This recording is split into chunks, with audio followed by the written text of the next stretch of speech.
नमस्कार विद्यार्थी मित्रांनो, सफर मेट्रोची या पाठात पुन्हा एकदा तुमचे स्वागत।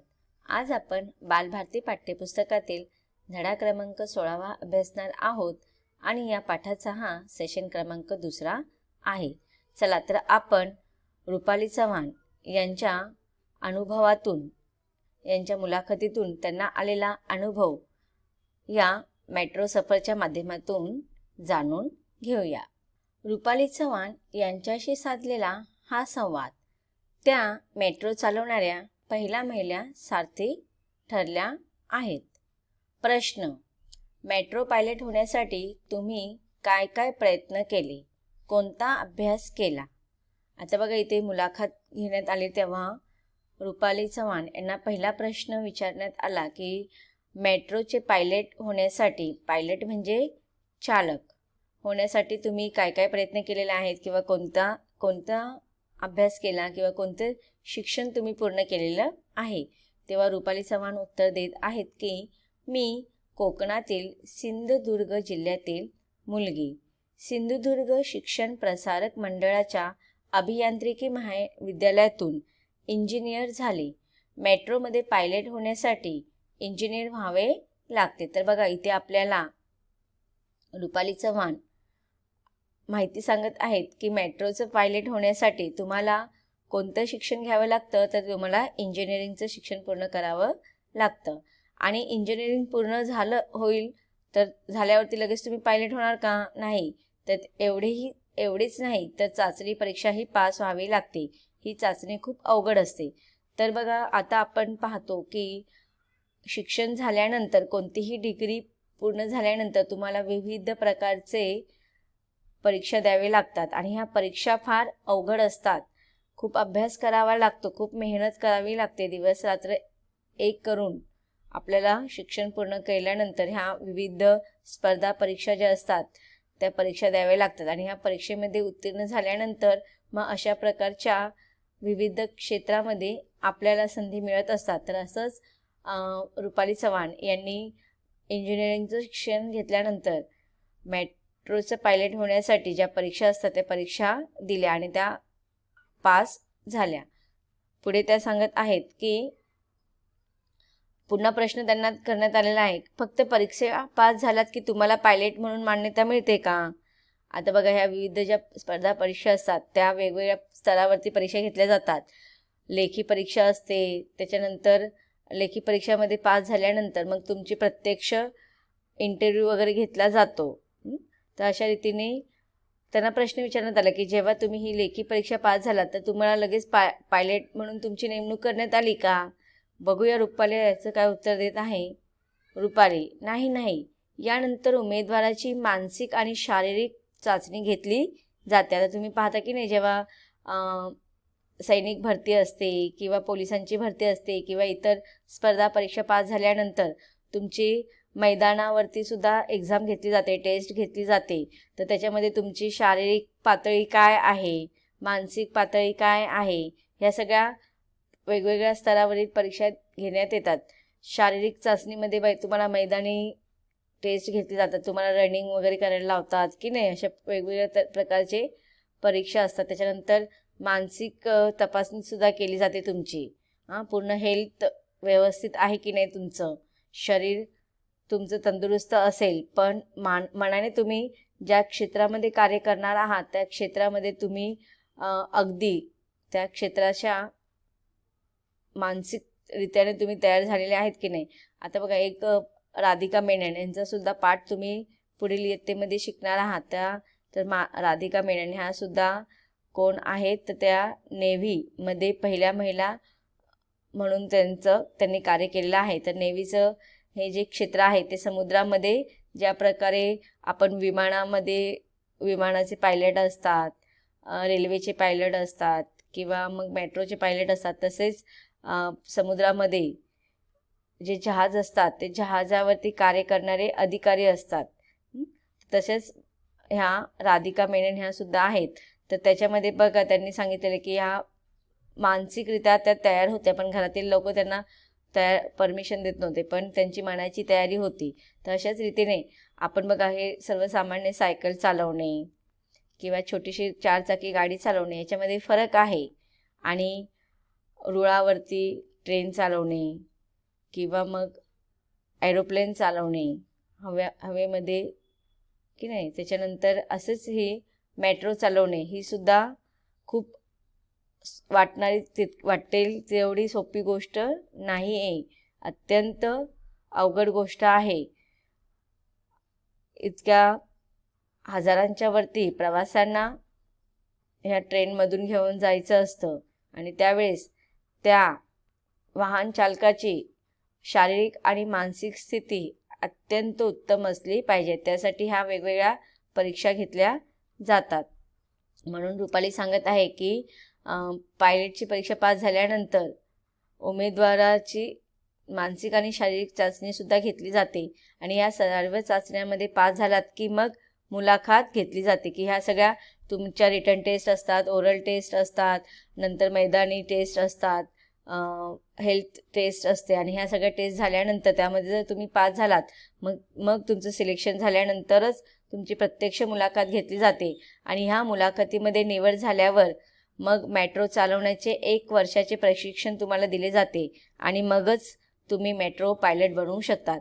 म्हणजे बघा, एखाद्या डिग्री मिळाल्यानंतर लगेच आपल्याला कोणत्याही क्षेत्रामध्ये नोकरी मिळत नाही, तर त्या नोकरी मिळवण्यासाठी तुम्हाला एक विशिष्ट प्रकारची ट्रेनिंग घ्यावी लागते. आता इथे मेट्रोचं इंजिनिअरिंगचं शिक्षण झाल्यानंतर रुपालीने अनेक चाचण्या परीक्षा दिल्या, त्याच्यानंतर मानसिक आणि शारीरिक चाचणी पण दिली, नंतर प्रत्यक्ष मुलाखत झाली आणि ह्या मुलाखतीमध्ये त्यांचं सिलेक्शन झाल्यानंतर त्यांना 1 वर्षाचं मेट्रो चालवण्याचं प्रशिक्षण देण्यात आलं, ट्रेनिंग देण्यात आलं आणि नंतरच त्यांना मेट्रोचं पायलट हे घोषित करण्यात आलं. मेट्रोचं पायलट म्हणून त्यांची निवड करण्यात आली.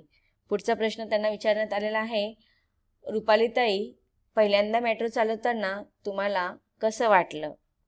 आता बघूया रुपालीताई काय उत्तर देत आहे. मेट्रोचं उद्घाटन झाला तो दिवस माझ्यासाठी अविस्मरणीय आहे. पहिली मेट्रो चालवण्याची जबाबदारी माझ्यावर होती. मनात थोडी धाकधूक होती. बघा, एखादी गोष्ट आपल्या अगोदर कोणी केलेली असेल तर आपल्याला थोडा धैर्य प्राप्त मिळतं किंवा आपल्या मनामध्ये थोडी साहस किंवा त्या धाडस करताना आपल्याला जास्त टेन्शन येत नाही. परंतु ज्या वेळेस मेट्रो मुंबईमध्ये पहिल्यांदाच मेट्रो धावणार होती आणि मेट्रोचं उद्घाटन पहिल्यांदा करण्यात येणार होतं, तर तो दिवस रुपाली चव्हाण यांच्यासाठी अत्यंत महत्त्वाचा होता की त्यांच्या जीवनातील हा अविस्मरणीय क्षण होता की कधीच त्या क्षणाला ते विसरू शकणार नव्हते. आणि पहिली मेट्रो चालवण्याची ही सर्वात मोठी जबाबदारी कोणावरती येऊन पडली होती, तर रुपाली चव्हाण यांच्यावरती येऊन पडली होती. त्यामुळे थोडा मनामध्ये त्यांच्या धाकधूक निर्माण झालेली होती. मनात थोडी धाकधूक होती की मी सर्वांना व्यवस्थित घेऊन जाईन की नाही.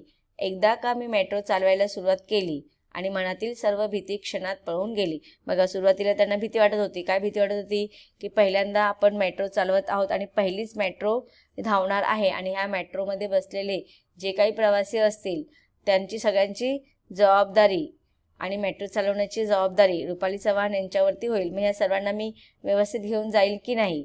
पण जेव्हा त्या मेट्रोमध्ये बसल्या मेट्रो चालवायला त्यांनी सुरुवात केली तेव्हा त्यांच्या मनातील मग ही भीती हळूहळू नाहीशी झाली आणि त्या बिनधास्तपणे न घाबरता आत्मविश्वासाने त्यांनी मेट्रो चालवली. बघा, पुढे ते सांगत आहेत की एकदा का मी मेट्रो चालवायला सुरुवात केली आणि मनातील सर्व भीती क्षणात पळून गेली. बिनधास्तपणे न घाबरता आत्मविश्वासाने मी मेट्रो चालवली. आता तर मी रोजच मेट्रो चालवत असल्याने सवय झाली आहे. आता बघा, अशा रीतीने त्यांनी पहिल्या दिवसाचा त्यांचा अनुभव सांगितलेला आहे. पुढे त्यांना प्रश्न विचारण्यात आलेला आहे की मेट्रो उद्घाटनाचा दिवस तुमच्यासाठी अविस्मरणीय का होता? या प्रश्नाचं उत्तर देताना रुपाली म्हणतात की रेल्वे आणि मेट्रो यांच्यामध्ये बरेच साम्य आहे, पण मेट्रोचे तंत्रज्ञान अत्याधुनिक आहे. पहिल्यांदाच मेट्रो धावणार होती. मुख्यमंत्री, उपमुख्यमंत्री, अनेक मान्यवर मंडळी, मीडिया तसेच माझ्या घरची सर्व मंडळी तेथे उपस्थित होती. या सर्वांना मेट्रोतून घेऊन जायचे होते आणि तेही मला. आता बघा, त्यांना प्रश्न विचारण्यात आला की तो दिवस तुमच्यासाठी अविस्मरणीय कसा ठरला. तर ते सांगतात की रेल्वे आणि मेट्रो हे दिसायला जरी सारखे असतील, साम्य असणे म्हणजे समान असणे, सारखेपणा असणे, परंतु मेट्रोमध्ये काय झालं होतं, अत्याधुनिक तंत्रज्ञानाचा उपयोग करण्यात आलेला होता आणि पहिल्यांदाच मेट्रो धावणार होती.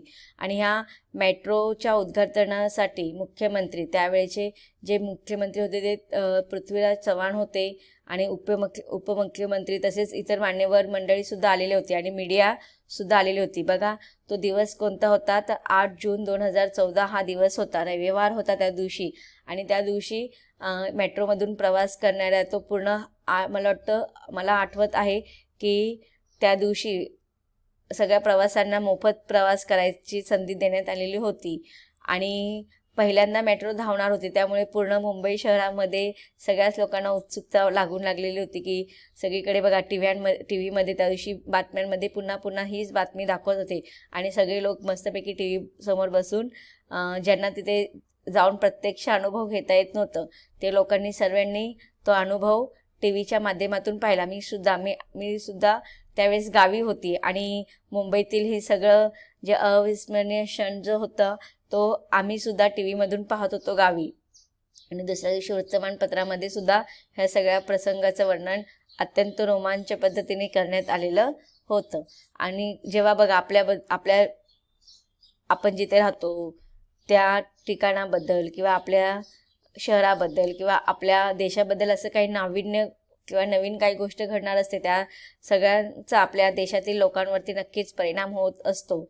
आपल्याला सुद्धा ही अप्रूप वाटणारी गोष्ट होती, कारण की खरंच मेट्रो ही अजब दुनियामध्ये धावणारी गोष्ट आहे. आपण जेव्हा मेट्रोमध्ये प्रवास करतो पहिल्यांदा त्यावेळेस आपल्याला तो अनुभव खरंच आपण त्याचं वर्णन नाही करू शकणार. पण ही सर्वसामान्य गोष्ट झालेली आहे.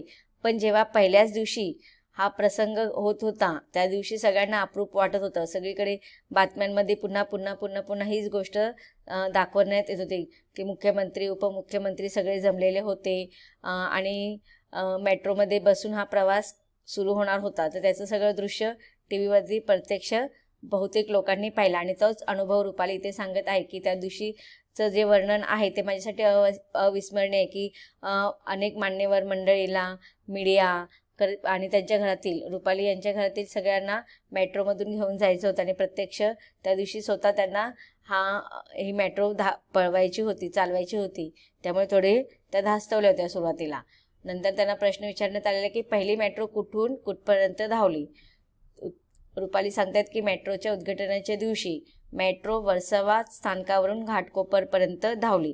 तर बघा, आता ही जी मेट्रो आहे ती वर्सोवा ते घाटकोपर आणि घाटकोपर ते वर्सोवा ह्या स्थानकांच्या दरम्यान ती धावत असते.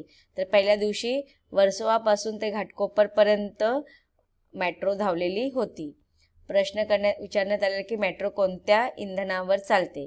तर रुपाली सांगत आहे की मेट्रो विजेवर चालते. प्रश्न, एका मेट्रोत किती पायलट असतात. तर रुपाली सांगते की एका मेट्रोत एकच पायलट असतो. नंतर पुन्हा प्रश्न करण्यात आलेला आहे रुपालीला की मेट्रोला दोन्ही बाजूला इंजिन असते का. तर रुपाली सांगत आहे की लोकलप्रमाणे मेट्रोलाही दोन्ही बाजूस इंजिन असते. मेट्रो ट्रेन फक्त 4 डब्यांची असते. आता बघा इथे मेट्रो ट्रेन आणि रेल्वे याच्यामध्ये काय फरक आहे ते सांगण्यात आले की ट्रेनप्रमाणेच आहे ना, मेट्रोला सुद्धा दोन्ही बाजूनी इंजिन असतात. पण मेट्रोला चालवण्यासाठी एकच चालक असतो. जसं ट्रेनला चालवण्यासाठी तिथे पण एकच चालक असतो, पण दोन्ही इंजिनमध्ये वेगवेगळे ड्रायव्हर ठेवलेले असतात. मेट्रोला स्वतःची कारशेडही असते. घाटकोपरहून वर्सोवाला मेट्रो पोहोचली की ती कारशेडमध्ये जाते. तिथे पायलट उतरून घाटकोपरच्या दिशेने इंजिन असलेल्या कॅबिनमध्ये येतो. मग मेट्रो घाटकोपरच्या दिशेने नेतो. मग बघा इथे काय वर्णन केलेलं आहे, काय सांगितलेलं आहे की मेट्रोला पण स्वतःची अशी कारशेड असते. एक घाटकोपरला कारशेड आहे आणि एक वर्सोवाला. जेव्हा वर्सोवावरून ती घाटकोपरला पोहोचते तेव्हा मग घाटकोपरच्या कारशेडमध्ये घाटकोपरच्या दिशेने इंजिन असलेल्या कॅबिनमध्ये मग ते कारशेडमध्ये पोहोचल्यानंतर मग घाटकोपरमध्ये जे इंजिनचं कॅबिन असतं त्या कॅबिनमध्ये मग दुसरा पायलट येऊन बसतो आणि मग ती धावते वर्सोवाच्या दिशेने. तर ह्या पॅरेग्राफमध्ये हे सांगितलेलं आहे की घाटकोपर आणि वर्सोवा ह्या दोन्ही मेट्रो स्थानकांवरती स्वतःची अशी कारशेड आहेत आणि मग तिथे इंजिनच्या कॅबिन असलेल्या कॅबिनमध्ये मग ते पायलट येतात आणि मग ती मेट्रो चालवली जाते. तर विद्यार्थी मित्रांनो, आतापर्यंत आपण पाठाच्या या भागात काय शिकलो की स्वतः रुपाली चव्हाण आपल्याला त्यांच्या जीवनातील अविस्मरणीय क्षणाची माहिती सांगत आहेत. पाठाच्या पुढील भागामध्ये आपण त्यांच्या या मुलाखतीबद्दल अजून जाणून घेणार आहोत. धन्यवाद.